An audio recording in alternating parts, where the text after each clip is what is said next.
নরসিংদীর মনোহরদী উপজেলার সুকন্দী ইউনিয়নের দিঘাকান্দি গ্রামের মোখলেছুর রহমান এইচএসসি পাশ করার পর চাকরির পিছনে ঘুরে ব্যর্থ হয়ে বেকার অবস্থায় দীর্ঘদিন বাড়িতে বসেছিল।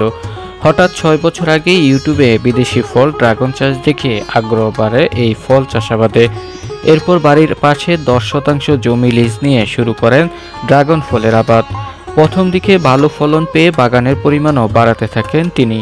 বর্তমানে ৪৪% জমিতে গড়ে তুলেছেন বিশাল আকারের ড্রাগন ফলের বাগান। তার বাগানে লাল ও হলুদ রঙের ২ জাতের ড্রাগন ফল রয়েছে, যেখান থেকে মোখলেছুর রহমান প্রতি বছর আয় করছেন লক্ষাধিক টাকা। প্রথমত আমি বাগানটা ইউটিউব দেখার পরে এটা করার জন্য উদ্যোগ নেই। তো আজ আমার বাগানের বয়স হচ্ছে ৬ বছর।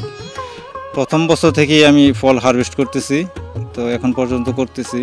কিছুই বিক্রি করছি, ১ মাস যেহেতু লাখখানেক টাকার মতো বিক্রি করছি, আর বাকি আল্লাহ ভরসা, দেখা যাক পরবর্তীতে কেমন বিক্রি হয়।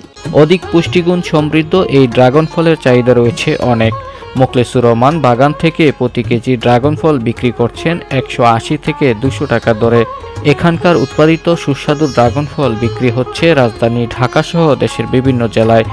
মোখলেছুর রহমানের এই সফলতা দেখে এলাকার অনেকে এখন ড্রাগন চাষের দিকে ঝুঁকছেন। প্রতিদিনই অনেক দর্শনার্থী তার বাগান ঘুরে বিদেশি এই ফল কিনে নিয়ে যাওয়া সহ এর চাষাবাদের উপর পরামর্শ নিচ্ছেন।